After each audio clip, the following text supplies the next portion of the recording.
Si Mami at si Daddy. Wish ko muna kayo, Mami. Ano, happy birthday, Riley!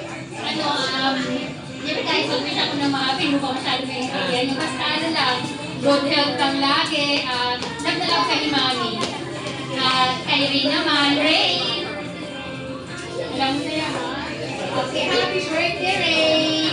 Mag-aaral ka ng mabuti nga. Bawasan yung pagkamasungit. Laging masungit. Yan. Ano lang siya yung lagi ni Daddy and ni Ate.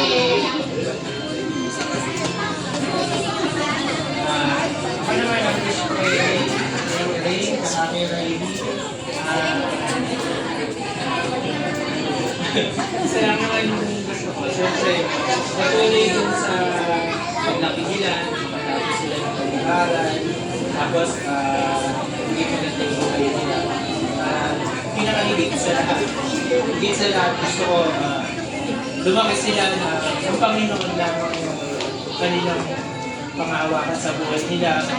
Hanggat maaari kung makapaglingkod sila sa Panginoon, yun yung gusto ko.